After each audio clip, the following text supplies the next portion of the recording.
Okay, so it's the third day of my grandma's cousin staying here, and I actually get along with her really, really well. Thing is, I really did feel the urge to make this. While I was in the kitchen making my questionable dinner, cookies, carrots, and cheese. Not a good dinner, tasty dinner, but not. Anyways, I heard in the living room they're discussing certain things that I'm not going to say over online. Um, but every time my grandma's cousin brings up the subject, my grandma just says, yeah. And whenever someone just shakes their head and says, yeah, right, you're right, yeah, it means they don't have a thing to say. They don't they don't know what to say. They actually have an opinion, but they don't want to tell you it. They have a lot of opinions, but they don't want to say them because they don't want to hurt your feelings or they don't want to be mean. So they just say, yeah. And then when she says that to her cousin, then her cousin goes, yeah. So while I was in the kitchen, it's just a yeah fest. Like you're making food and you hear, yeah, this so and such has to be done. Yeah, you're right. Yeah, you're right. Yeah. Well, we're gonna do this tomorrow. Yeah. Yeah. Well, you're right. Yeah. It's just like dramatic yeahs over and oh, I had to get the fuck out of the kitchen. I'm like, oh my god, I can't stand this. If you're an observant person, clairvoyant observant person, and you notice things easily, it would drive you crazy. If you're a left brained person and you can't notice anything, it wouldn't bother you. And if you don't know, a left brained person is the person who doesn't notice anything throughout a bad movie. They just pay attention to the action and just, that's it. Yeah. Um, Creative people, right brained people like me, notice things in movies and point them out like the flaws and drives the left brainers insane. So I can't get over that. It's just so funny that people do that. Yeah, yeah. I mean, I was having earlier this morning and late last night actual conversations with my grandma's cousin. Actual. They were back and forth. We were talking about things in real voices. I don't hear them. Hold on.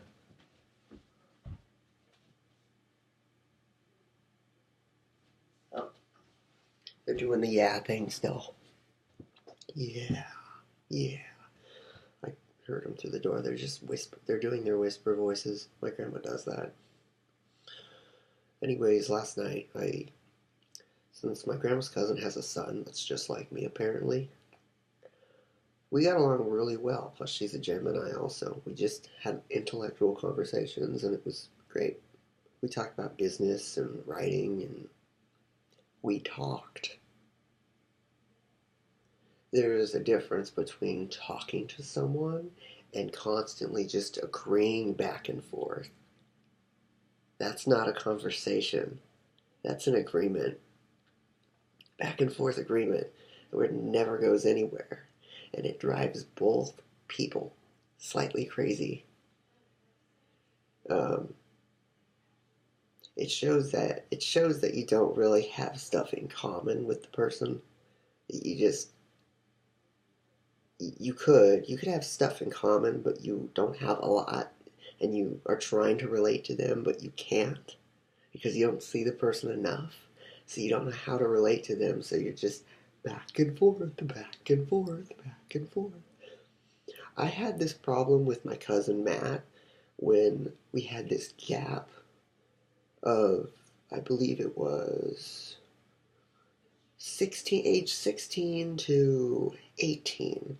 I didn't see my cousin for the time when he was getting stronger and working out, that period of time. So when I finally did see him and we had completely separate lives, it was awkward.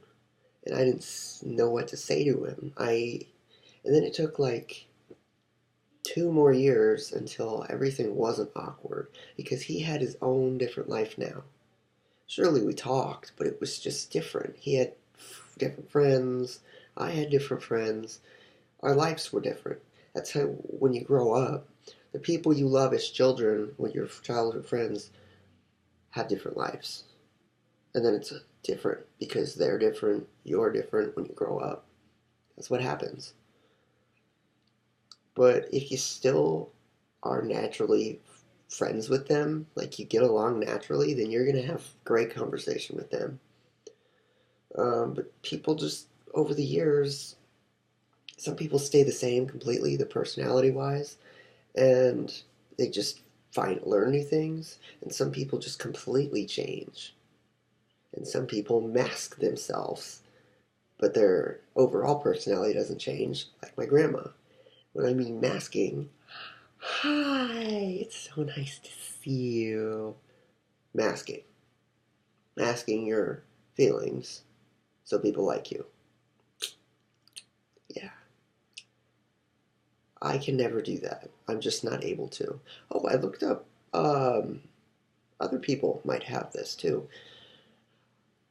The doctors, when I was younger, told me that I may have some high functioning autism, which is should be called low functioning, which would make more sense because that would mean I don't have it as much. But high functioning means you don't have it as much, which is retarded.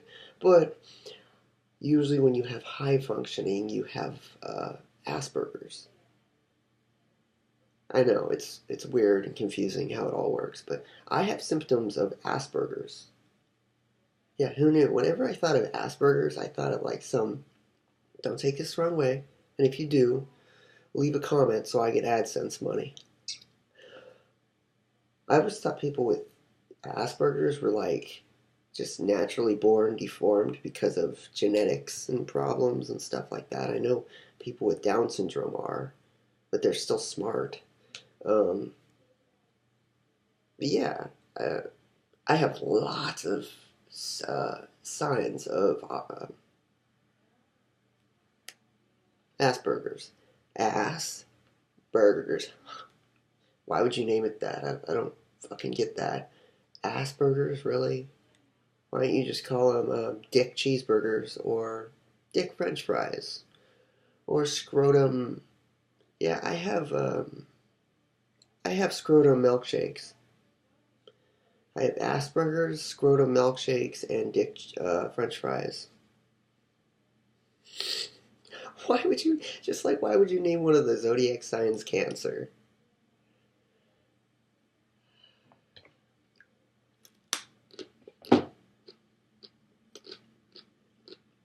I went to the gym today for like 20 minutes.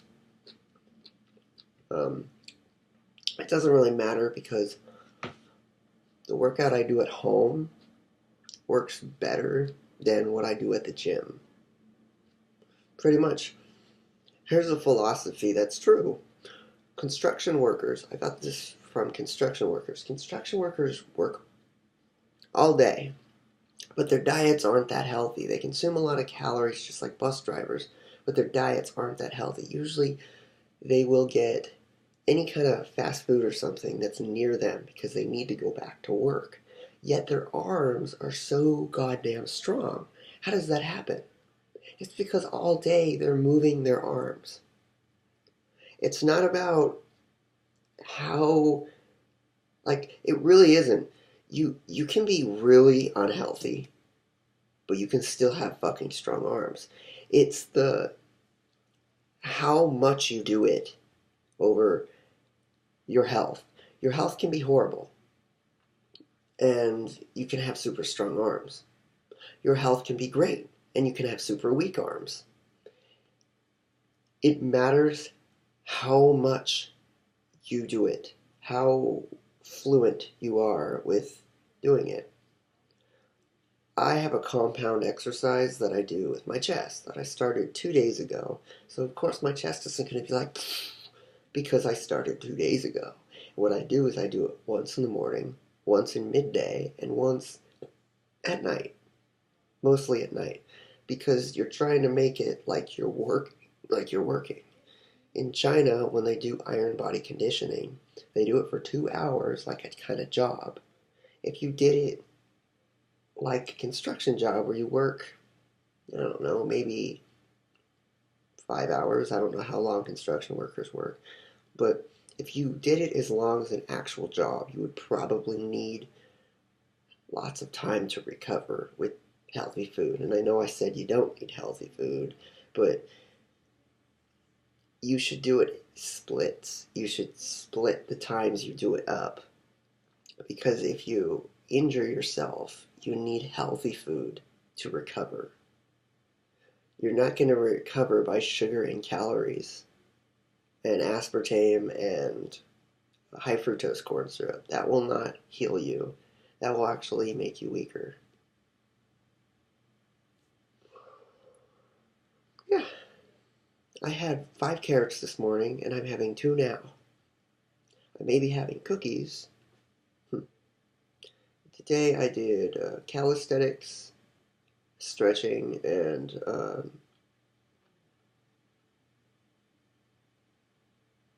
oh, if you've ever been to a gym, you know that there's like this. I don't know if they have this at your gym. There's this like pull-up bar, and then there's this weird thing that goes down like this. And if you're really weak, you're supposed to put your knees on it and then pull yourself up, or you can put your legs on it, your feet, and it will like support you and push you back up if you're just really weak. So what I do is I put my foot on it. You can't see this, and I push down while I hold the bars and I push down so it works my whole leg. It's not a very strong exercise, like it won't do much, but that's why I do. Oh, oh, that's why I do the brick to my leg. Yeah, but the funny thing is, this part of my leg, which is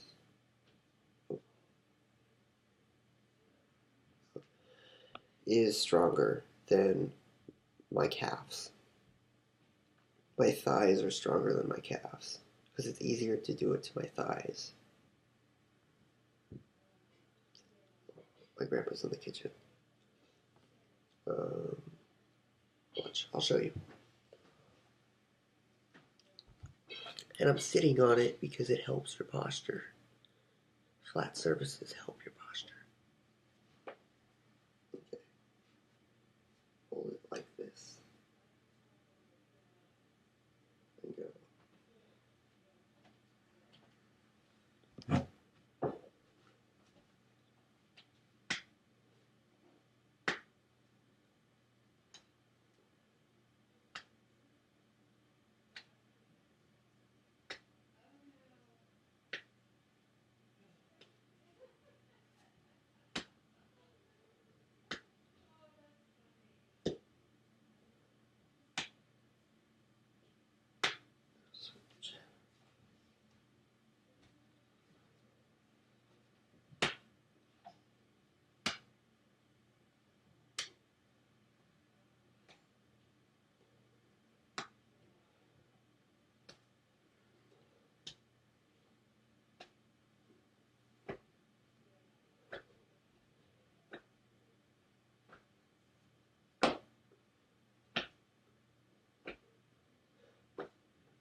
Babybel cheese, the best cheese in the world.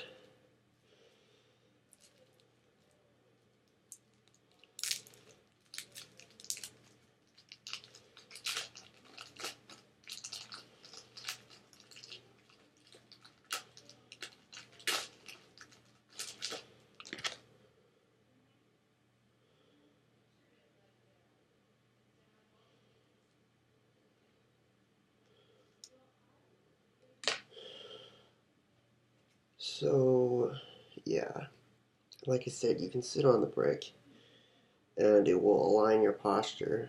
If you have a messed up hip or um, vertebrae, it will align your posture. I have clubbed feet, so walking on my clubbed feet collapsed my feet and my sides are messed up. So this is realigning them, kind of.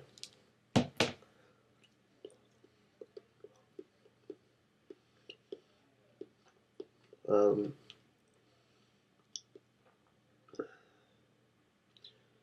yeah.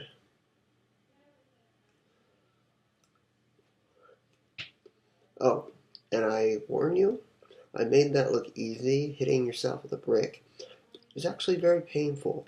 Um, but it's not painful against me. Yesterday, I hit my head on hard metal when I wasn't looking, and it didn't affect me. Why? Because I hit my head with a brick most of the time.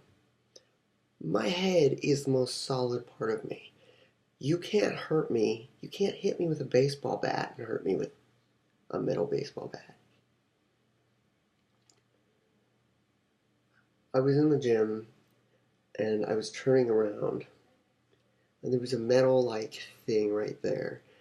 And as I was turning my head, I hit my head like right next to the temple. It made this super loud noise no one saw. And I was just like, oh, why didn't that hurt? Okay. So, uh, yeah, I just let it go. Uh, so, huh. But I urge you, when you train your head with a brick or metal, do it gently when you first do it and do it over time, increase it over time. Don't hit it hard and then hit it hard. No, you hit it gently and keep doing it like taps until you're able to do it harder in slower increments. Because if you keep hitting it hard, you're going to give yourself a concussion. It's meant to strengthen the bone. It's not meant to kill yourself. You think my bones got stronger over like a few days? No. I've been doing this for 3 years.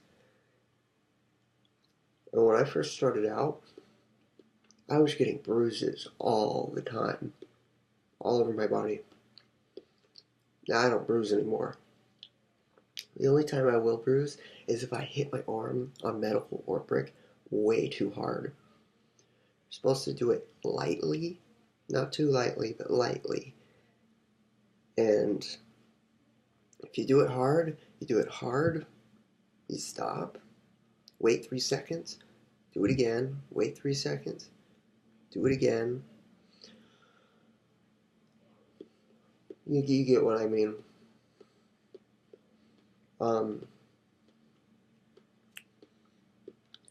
This maneuver slash making your bones stronger technique works wonders on people with Capricorn in their zodiac chart. You don't have to believe that, but Capricorn, the body part for Capricorn are bones.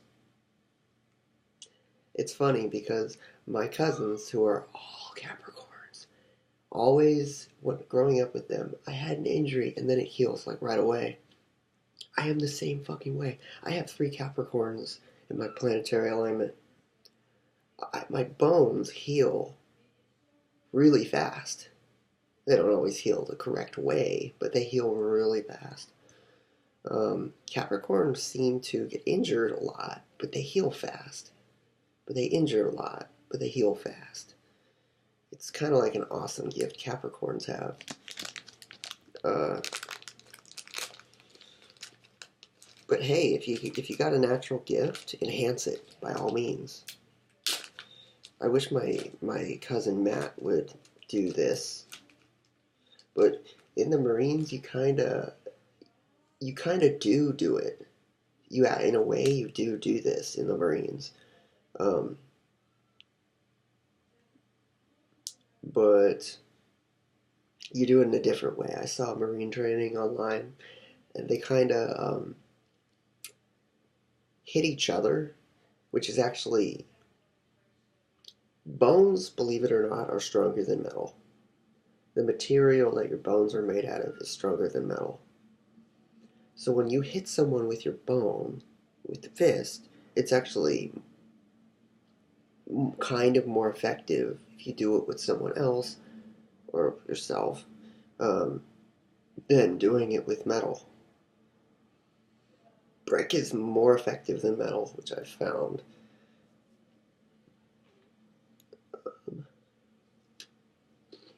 Here's a mistake that I used to make um, when I was doing it growing up.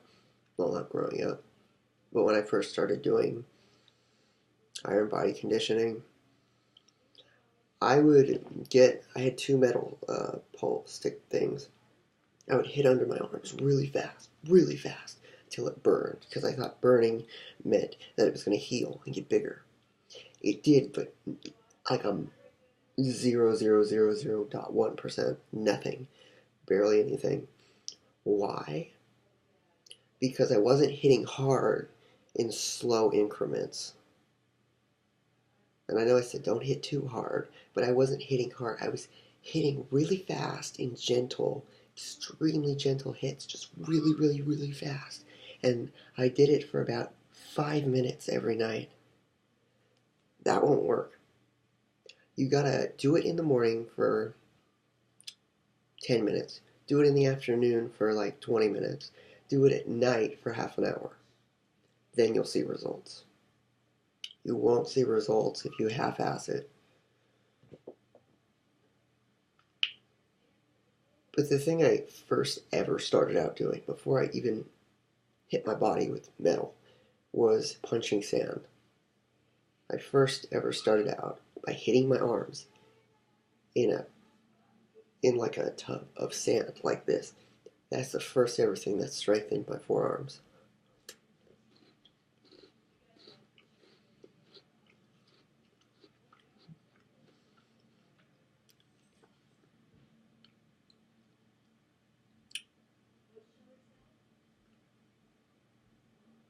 So, bye everyone. Have a good night.